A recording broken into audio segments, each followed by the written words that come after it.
Hello Eagles, and welcome to our first episode of Getting to Know, the show that introduces you to students, employees, and faculties on and around campus.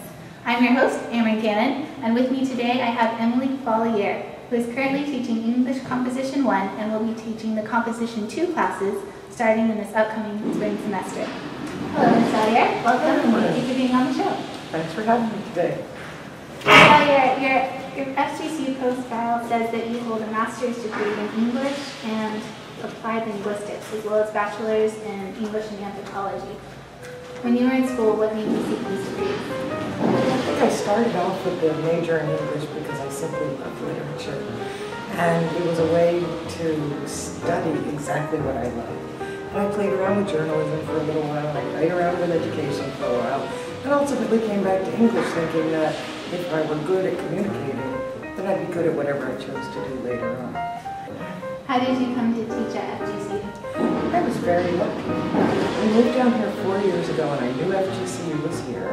And I was debating with myself whether or not I wanted to try teaching high school or junior high school. Because I actually thought I was old enough to do that. That young people wouldn't get on my nerves and maybe I was just at the right age where I could connect with them.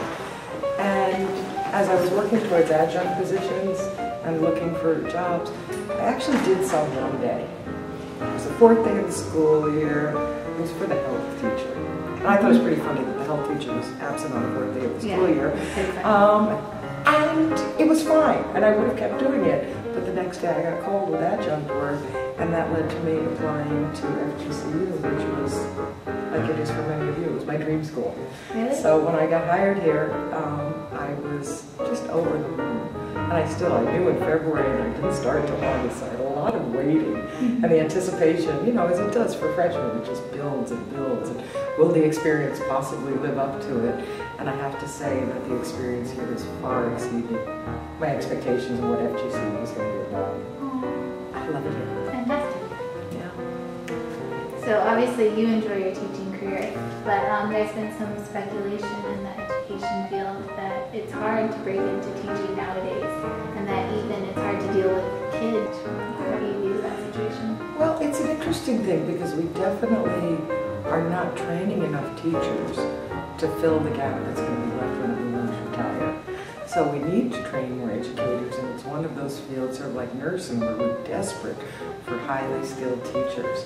And that is one of the things that they have to deal with, which is probably why I'm not teaching in high school or junior high school, because I think that by the time students get to university level, they have some manners.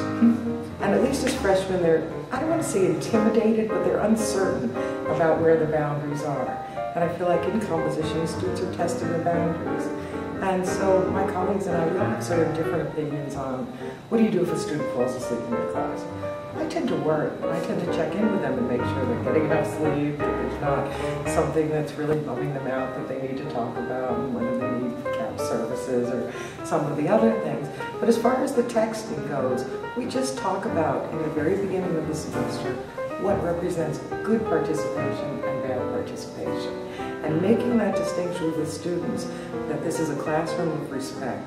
And I try to use the analogy and say, look, you know, I'm not really driving the bus, I'm pushing it from behind. What happens in this classroom is based on what happens in your minds and it's your experience. So you have to make it be what you want. What do you think are the key successes? What do you think is the key to success in life? Attitude. Believing that you're going to succeed. You know, we talk about self-love, and people from other countries think that's such a peculiar American thing, and we talk about loving ourselves before we can possibly love others. But if you're not okay inside yourself, you really don't have much to give back. So I think that people need to first become okay with who they are. Your profile also states that you studied history and literature for a year in England. Have you traveled anywhere else? Ooh, yes. Where? I've traveled through a lot of Europe, and also because I ended up working in the field of study abroad in international education, I had the opportunity to develop programs in South Africa.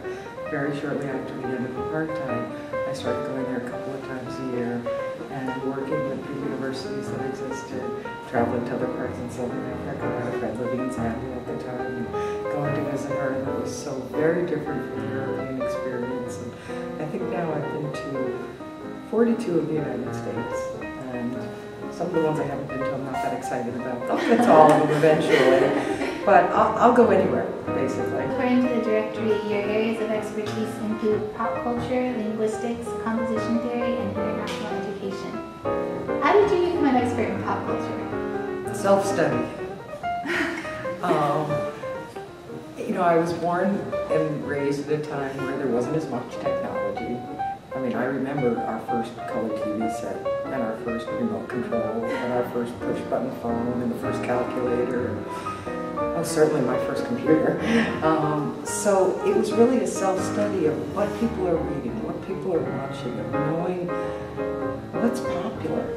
And that if people were reading it, and it was very similar like with the Twilight series, vampires, werewolves, I'm not terribly interested in them, but the fact that this was being read so widely by so many people of different ages, I just had to read it to see what people were so interested in. And I love television. And I don't know, you know, when I practice for Jeopardy, I realize that I know things and I have no idea how I know them. And they've just come from that sort of self-study of being, I think we need to be good observers. See what's going on, see how people who are different from us behave, see what's important to them, and then, you know, we say the cream rises to the top. Doesn't work so much on TV. Every show I really like usually ends up getting canceled. But that, you know, it's just a self-study. It's really, I guess, a hobby. But it seems like pop culture changes daily. So how do you keep up with it? I'm not sure I am keeping up anymore, and I think some of my references are getting a bit outdated. Like I've never read a graphic novel. I do text, but not enthusiastically. I try to, I guess it's from working with young people, finding out, you know, I had my students do blogs on visual arguments last year, and one of the blogs was to convince me, who's not a real moviegoer, to see the movie of their choice using the argument that was made in the trailer for it. And so I ended up with a whole long list of movies, and when I was laid up after my knee surgery this summer, I watched a lot of those movies and thought, some of these are really good, some of these not so much, but you know, it definitely expanded my viewing interest by listening to younger people, and that's where I get most of my music tips from. Because I think many people my generation just get stuck in the music that they listened to when they were, you know, in high school or college, and I want to keep going forward with that. And that's true of any part of pop culture, is if I don't listen to young people, that I'm not going to know what has become fashion.